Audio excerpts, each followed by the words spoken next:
আকাশবাণী আগরতলা স্থানীয় সংবাদ পড়ছি চন্দন লেখাপাল। এখনকার বিশেষ বিশেষ খবর হলো, মুখ্যমন্ত্রী অধ্যাপক ডক্টর মানিক সাহা এক দেশ এক নির্বাচনের পক্ষে জনগণকে সম্মিলিত প্রয়াস নেওয়ার আহ্বান জানিয়েছেন। আজ মহাশিবরাত্রি, সারা দেশের সঙ্গে রাজ্যেও দেবাদিদেব মহাদেবের পূজার্চনা করা হচ্ছে। প্রয়াগরাজের মহাকুম্ভের আজ শেষ দিন।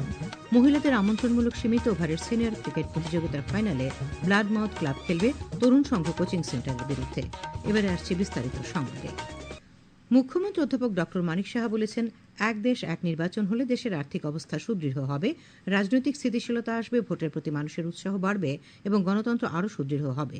আজ আগরতলার রবীন্দ্র শতবার্ষিকী ভবনে এক দেশ এক নির্বাচন শীর্ষক আলোচনা চক্রে প্রধান অতিথির ভাষণে তিনি কথা বলেন।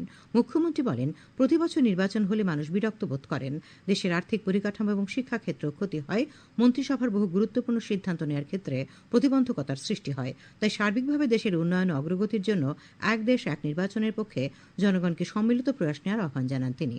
আলোচনা চক্রে অন্যান্যদের মধ্যে সাংসদ রাজীব ভট্টাচার্য, ত্রিপুরা কেন্দ্রীয় বিশ্ববিদ্যালয়ের অধ্যাপক সব্যসাচী দাশগুপ্ত, এক দেশ এক নির্বাচন কমিটির আহ্বায়ক জওহরলাল সাহা বক্তব্য রাখেন। আজ মহাশিবরাত্রি, সারা দেশে মহাসমারোহে দেবাদিদেব মহাদেবের পূজার্চনা করা হচ্ছে। রাষ্ট্রপতি দ্রৌপদী মুর্মু মহাশিবরাত্রি উপলক্ষে দেশবাসীকে শুভেচ্ছা জানিয়েছেন। এক বার্তায় তিনি প্রার্থনা করেন যে পরমেশ্বর দেবতা মহাদেবের আশীর্বাদ সকল নাগরিকের ওপর বর্ষিত হোক এবং ভারত অগ্রগতির পথে এগিয়ে চলুক। উপরাষ্ট্রপতি জগদীপ ধনখড় মহাশিবরাত্রি উপলক্ষে দেশবাসীকে শুভেচ্ছা জানিয়ে কামনা করেছেন যে ভগবান শিবের কৃপা সমগ্র বিশ্বে বজায় থাকুক এবং তাঁর আশীর্বাদে ভারত অগ্রগতি ও সমৃদ্ধির পথে এগিয়ে যাক। প্রধানমন্ত্রী নরেন্দ্র মোদী দেশবাসীকে মহাশিবরাত্রির শুভেচ্ছা জানিয়ে প্রার্থনা করেছেন যে ভগবান শিবের উদ্দেশ্যে উৎসর্গীকৃত ঐশ্বরিক উপলক্ষ নাগরিকদের জন্য সুখ, সমৃদ্ধি ও সুস্বাস্থ্য বয়ে আনবে। এই উৎসব একটি উন্নত ভারতের সংকল্পকে শক্তিশালী করবে বলে তিনি আশা ব্যক্ত করেন। রাজ্যে ভক্তি ও শ্রদ্ধার সঙ্গে মহাশিবরাত্রি ব্রত উৎসব উদযাপিত হচ্ছে। রাজ্যের শিব মন্দিরগুলিতে এই উপলক্ষে ভিড় লক্ষ্য করা গেছে। কোথাও কোথাও মেলাও বসেছে। মহাশিবরাত্রি উপলক্ষে আজ আগরতলার সেন্ট্রাল রোড শিববাড়ি, বটতলা শিব মন্দির, আসাম রাইফেলস শিববাড়ি, আনন্দময়ী আশ্রম, ইন্দ্রনগর কালীবাড়ি সহ শহরের বিভিন্ন মন্দিরগুলিতে ভক্তরা পূজার্চনায় ব্রতী হয়েছেন। আজ সিপাহীজলা জেলায় এই উপলক্ষে বিভিন্ন শিব ও কালী মন্দিরগুলিতে চলছে বিশেষ পূজার্চনা। সকাল থেকে সারিবদ্ধভাবে দাঁড়িয়ে শিব ভক্তরা শিবলিঙ্গে দুধ, জল, দই, মধু ইত্যাদি ঢেলে শৈব প্রার্থনায় মেতে ওঠেন। মহিলাদের ভিড়ই লক্ষণীয় ছিল। এই চিত্র লক্ষ্য করা গেছে জেলার অন্তর্গত সোনামুড়া, বিশালগড়, জম্পুইজলা মহকুমার বিভিন্ন মন্দিরে। মন্দিরগুলিতে ভক্তদের ভিড় এবং আশপাশের রাস্তায় যান চলাচল নিয়ন্ত্রণে পুলিশ তৎপর রয়েছে। শিবরাত্রি উপলক্ষে আজ সারা রাত ব্যাপী চলবে এই পূজার্চনা। মহাশিব চতুর্দশী উপলক্ষে ঊনকোটি জেলার বিভিন্ন স্থানে শিব মন্দির, মহাদেব মন্দির ও মহাকালাশ্রমে বিশেষ পূজার্চনা চলছে। আনন্দঘন পরিবেশে সর্বত্র পুণ্যার্থীরা দীর্ঘ লাইনে দাঁড়িয়ে দেবাদিদেব শিবের পূজা ও অর্ঘ্য দিচ্ছেন। বহু শিব মন্দির প্রাঙ্গণে চলছে কীর্তন, অষ্টোত্তর নামপাঠ। মহাশিব চতুর্দশী উপলক্ষে মেলারও আয়োজন করা হয়েছে। শান্তি ও সুস্থিতি বজায় রাখতে ব্যাপক নিরাপত্তার ব্যবস্থা নিয়েছে আরক্ষা প্রশাসন। উত্তর জেলায় ধর্মনগরের শিববাড়ি, কালীবাড়ি, দুর্গাবাড়ি সহ বিভিন্ন মহাদেব বাড়িগুলিতে পুণ্যার্থীরা লাইনে দাঁড়িয়ে শিবের পূজা করছেন এবং অর্ঘ্য দিচ্ছেন। জেলার কাঞ্চনপুর ও পানিসাগর মহকুমাতে শিবের মন্দিরগুলিতে একই চিত্র দেখা যাচ্ছে। তথ্য ও সংস্কৃতি দপ্তর ও গ্রাম উন্নয়ন দপ্তরের যৌথ উদ্যোগে আজ থেকে খোয়াইয়ের সিঙ্গিছড়া শরৎচন্দ্র দ্বাদশ শ্রেণী বিদ্যালয় মাঠে 5 দিন ব্যাপী 76তম শিব চতুর্দশী মেলা শুরু হয়েছে। উদ্বোধন করেন বিধায়ক পিনাকি দাস চৌধুরী। শিব চতুর্দশী উপলক্ষে আজ দক্ষিণ জেলার জোলাইবাড়ির ত্রিপুরেশ্বর শিব মন্দির, সাবরুমের জলেফা শঙ্কর মঠ এবং বিলোনিয়া মহকুমার নলুয়া শঙ্কর মঠ সহ জেলার সবকটি শিব মন্দিরে ধর্মীয় রীতি মেনে পূজার্চনা চলছে। সাবরুমের মনুবাজারের আজাদ হিন্দ ক্লাবের নবনির্মিত শিব মন্দিরেরও আজ উদ্বোধন হয়। অনুষ্ঠানে উপস্থিত ছিলেন দক্ষিণ ত্রিপুরা জেলা পরিষদের সভাধিপতি দীপক দত্ত, বিজেপির জেলা সভাপতি দীপায়ন চৌধুরী প্রমুখ। শিব চতুর্দশী উপলক্ষে আজ সকাল থেকে গোমতী জেলার 3টি মহকুমায় বিভিন্ন শিববাড়িতে ভক্তদের উপচে পড়া ভিড় ছিল। রাজ্যের প্রাচীনতম উদয়পুরের শিববাড়ি মন্দির প্রাঙ্গণে প্রতি বছরের মতো এবছরও শিব চতুর্দশী উপলক্ষে 3 দিন ব্যাপী মেলা বসেছে। এই মেলার এবছর 124তম বর্ষ। শিব চতুর্দশী উপলক্ষে উদয়পুর মেলার মাঠ মুক্তমঞ্চে 3 দিন ব্যাপী সাংস্কৃতিক অনুষ্ঠানও আজ সন্ধ্যে থেকে শুরু হয়েছে। খবর প্রচারিত হচ্ছে আকাশবাণীর আগরতলা কেন্দ্র থেকে। প্রয়াগরাজে বিশ্বের সর্ববৃহৎ আধ্যাত্মিক ও সাংস্কৃতিক সমাবেশ মহাকুম্ভ আজ মহাশিবরাত্রির শুভ তিথিতে শেষ হচ্ছে। আজ ভোর থেকে তীর্থযাত্রীরা প্রয়াগরাজে সঙ্গম এবং অন্যান্য ঘাটে পুণ্যস্নান করছেন। 13 জানুয়ারি থেকে শুরু হওয়া মহাকুম্ভ মেলায় 6 সপ্তাহ ধরে এ পর্যন্ত 64 কোটি 60 লক্ষেরও বেশি দর্শনার্থী সমাগম হয়েছে, যা এটিকে বিশ্বের সর্ববৃহৎ মানব সমাবেশে পরিণত করেছে। আকাশবাণীর সংবাদদাতা জানিয়েছেন যে মেলাকে নিরাপদ, সুরক্ষিত এবং স্মরণীয় করে তুলতে কর্তৃপক্ষ বিশেষ ব্যবস্থা গ্রহণ করেছে।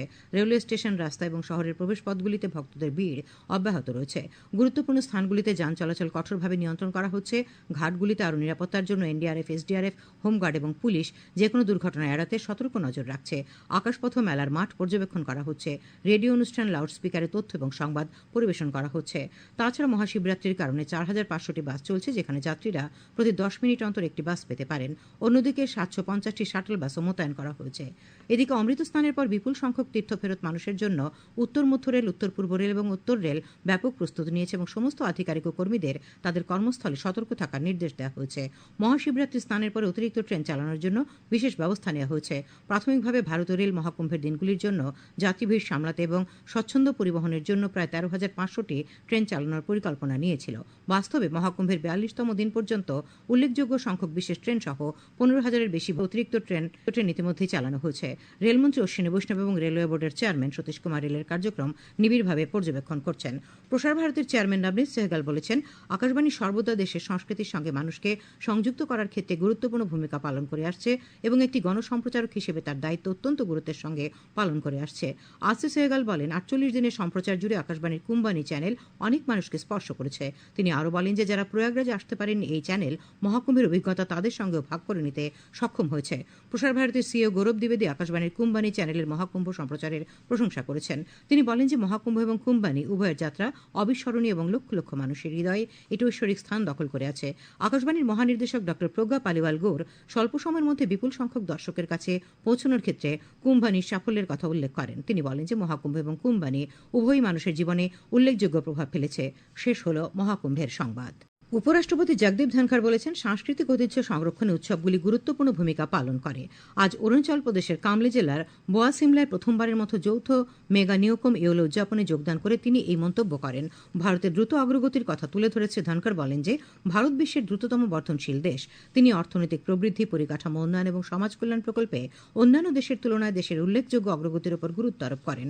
অরুণাচল প্রদেশে জলবিদ্যুৎ সম্ভাবনা সম্পর্কে বলতে গিয়ে উপরাষ্ট্রপতি বলেন, রাজ্যের 50,000 মেগাওয়াট বিদ্যুৎ উৎপাদনের ক্ষমতা রয়েছে।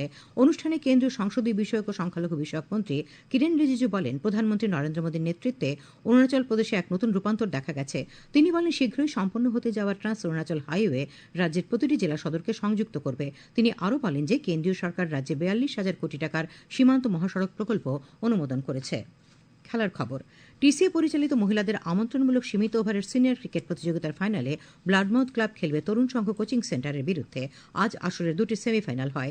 এতে তালতলা মাঠে তরুণ সংঘ কোচিং সেন্টার 2 উইকেটে মৌচাক ক্লাবকে এবং নরসিংগড়ের পিটিএ মাঠে ব্লাডমাউথ ক্লাব 152 রানে এগিয়ে চলো সংঘকে পরাজিত করে। আগামী 28শে মার্চ ফাইনাল ম্যাচ হবে। আবহাওয়া। আগামীকাল আকাশ পরিষ্কার থাকবে। তাপমাত্রা সর্বোচ্চ 31 ডিগ্রি সেলসিয়াস এবং সর্বনিম্ন 16 ডিগ্রি সেলসিয়াসের কাছাকাছি থাকবে। আজ দিনের সর্বোচ্চ তাপমাত্রা ছিল 30.5 ডিগ্রি সেলসিয়াস এবং সর্বনিম্ন 15.3 ডিগ্রি সেলসিয়াস। শেষ করার আগে খবরের বিশেষ বিশেষ অংশগুলি আরেকবার। মুখ্যমন্ত্রী অধ্যাপক ড মানিক সাহা এক দেশ এক নির্বাচনের পক্ষে জনগণকে সম্মিলিত প্রয়াস নেওয়ার আহ্বান জানিয়েছেন। আজ মহাশিবরাত্রি। সারা দেশের সঙ্গে রাজ্য দেবাদিদেব মহাদেবের পূজার্চনা করা হচ্ছে। প্রয়াগরাজে মহাকুম্ভের আজ শেষ দিন। মহিলাদের আমন্ত্রণমূলক সীমিত ওভারের সিনিয়র ক্রিকেট প্রতিযোগিতার ফাইনালে ব্লাডমাউথ ক্লাব খেলবে তরুণ সংঘ কোচিং সেন্টারের বিরুদ্ধে। স্থানীয় সংবাদ আজকের মতো এখানে শেষ হল।